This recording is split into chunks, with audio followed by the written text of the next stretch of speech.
This problem asks for us to return a vector of all combinations of well-formed parentheses of a given length. This is my favorite sort of problem because it involves tree recursion. So we'll start by creating a vector of strings and call that our result. Now we'll use a helper function to build up our result by appending strings to it, which will start as empty strings, and these need to be of length n, and we will start with 0 open parentheses. The very last thing we'll do is return our result. Now let's implement this helper function.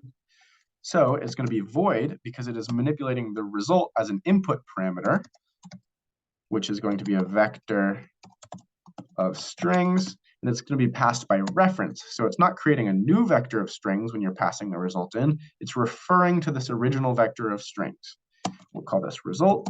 It's also going to take in a string s, an int n, which is the size of the string that we're building, and an int o, which is going to stand for the number of open parentheses that need to be closed.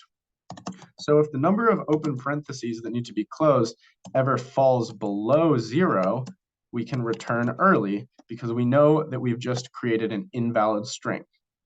However, if s.size is equal to n times 2, we know that our string is big enough, and all we have to do is evaluate whether or not it's valid, which is by testing if the number of open parentheses is equal to 0, then we can append by pushing back on the end of our result our current string s.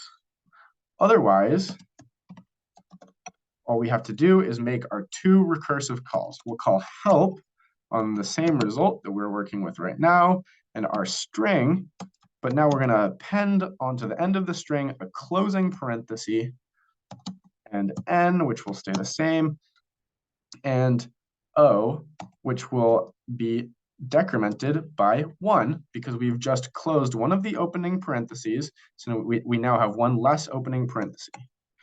We'll also call help, our other recursive call on our result, an s plus an opening parenthesis this time, and will remain the same. And this time, we're going to add to the number of open parentheses because we have added another open parenthesis. So let's run this to make sure there are no typos. Oops, it seems that no template named vector, because I forgot the T.